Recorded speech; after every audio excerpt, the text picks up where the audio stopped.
الشيطان الرجيم بسم الله الرحمن الرحيم طه ما أنزلنا عليك القرآن لتشقى إلا تذكرة لمن يخشى تنزيلا ممن خلق الأرض والسماوات الأولى طه. Kami tidak menurunkan Al-Quran ini kepadamu Muhammad agar engkau menjadi susah, melainkan sebagai peringatan bagi orang yang takut kepada Allah. Diturunkan dari Allah yang menciptakan bumi dan langit yang tinggi. Assalamualaikum warahmatullahi wabarakatuh. Sahabat-sahabat sekalian yang berbahagia, malam ini adalah salah satu malam nuzulul Quran. Ada satu paragraf kecil yang tadi saya bacakan di awal surat At-Taha, bahwa Allah Subhanahu wa taala mengatakan ma anzalna 'alaikal qur'ana litashqa. Allah tidak menurunkan surat ini untuk menyusahkan kita. Ini mirip dengan firman Allah di surat Al-Baqarah tentang paragraf puasa. Di tengah-tengah ayat yang panjang itu Allah mengatakan Allah ingin memudahkan kalian, Allah tidak ingin menyusahkan kalian. Berkali-kali Allah tegaskan, Allah menurunkan Al-Quran untuk memudahkan kita.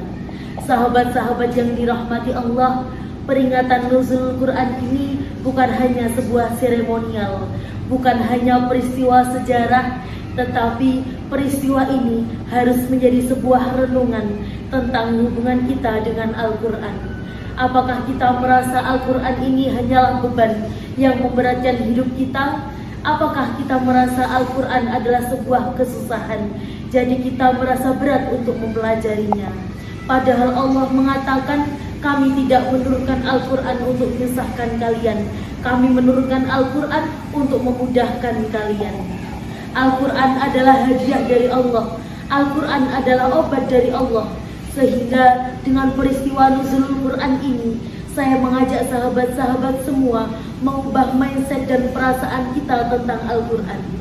Bisa nggak kita jadikan Al-Quran bukan sebagai obat fisik, tapi obat hati? Bukankah kita semua merasa punya penyakit hati? Sakit hati kepada seseorang, sakit hati kepada takdir dan keadaan, merasa nggak nyaman, nggak tenang. Bagaimana cara kita mengobati hati kita dengan Al-Quran?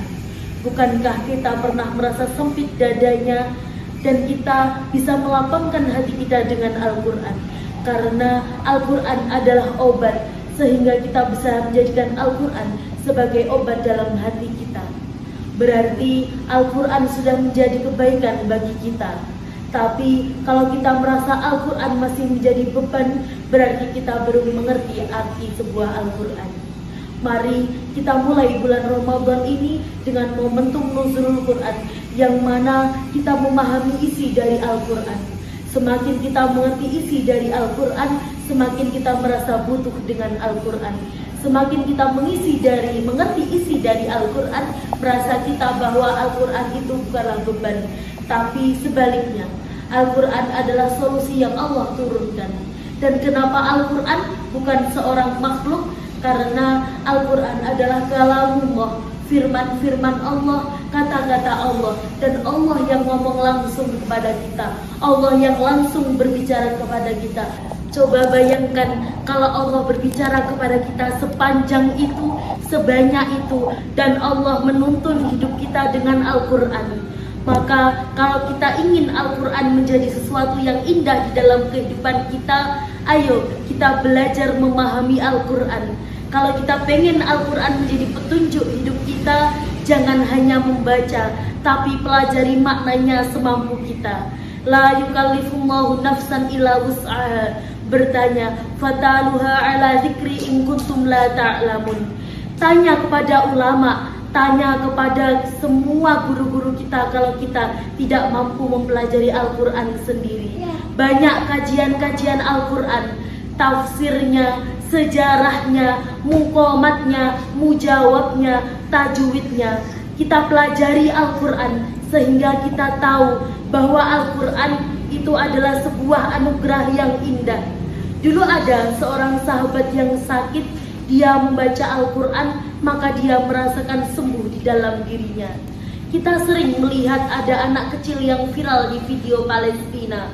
ketika dia terluka karena perang, ketika dia merasa terluka karena tembakan-tembakan dan sedang dijahit oleh dokter tanpa obat bius, maka dia menahan rasa sakit itu dengan membaca Al-Quran. Kenapa ada orang yang mampu sebegitu nikmatnya, sebegitu indahnya merasakan Al-Quran? Karena mereka mengerti arti dari Al-Quran. Ketika kita ingin merasakan Al-Quran sebagai obat seperti itu, sebagai rahmah, sebagai kebaikan, sebagai sesuatu yang menyenangkan, caranya belajar mentadaburi Al-Quran dari surat-surat yang paling sering kita baca, seperti surat Al-Fatihah, Al-Ikhlas. Mungkin mirip dengan seorang sahabat Nabi, ketika setiap sholat beliau membaca setiap rokaatnya dengan surat Al-Ikhlas, karena beliau mengerti arti dari surat Al-Ikhlas.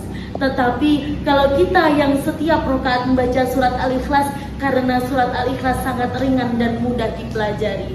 Ketika ada sahabat Nabi yang membaca surat dalam Al-Quran, menangis, lututnya gemetar karena beliau tahu arti dari sebuah Al-Quran. Ada seorang sahabat Nabi yang ketika membaca Al-Quran, lututnya gemetar, kemudian dia menangis sepanjang malam, padahal dia termasuk orang yang paling ditakuti oleh musuhnya, yakni Khalid bin Walid. Karena dia mengerti isi dari Al-Quran yang dia baca. Kenapa ada orang ketika membaca Al-Quran tersungkur dan menangis? Karena mereka mengerti apa yang mereka baca. Wa'idatul yat alaihim ayatul rahman kharus sujatan wa bukiya. Kalau dibacakan kepada mereka ayat-ayat Al-Quran, maka mereka tersungkur, mereka bersujud, mereka menangis sepanjang malam. Sahabat yang dirahmati Allah, Al-Quran adalah hadiah bagi kita. Siapapun yang merasa Al-Quran menyusahkan hidupnya, terasa berat di hatinya, maka mari sama-sama kita pelajari isi dari kandungan Al-Quran dengan ikhlas. Karena Allah, maka Allah akan menuntun hidup kita menjadi nikmat dan mencintai Al-Quran dalam kehidupan kita sehari-hari. Sekian dari saya, wallahul muwaffiq ila aqwamit thoriq. Assalamualaikum warahmatullahi wabarakatuh.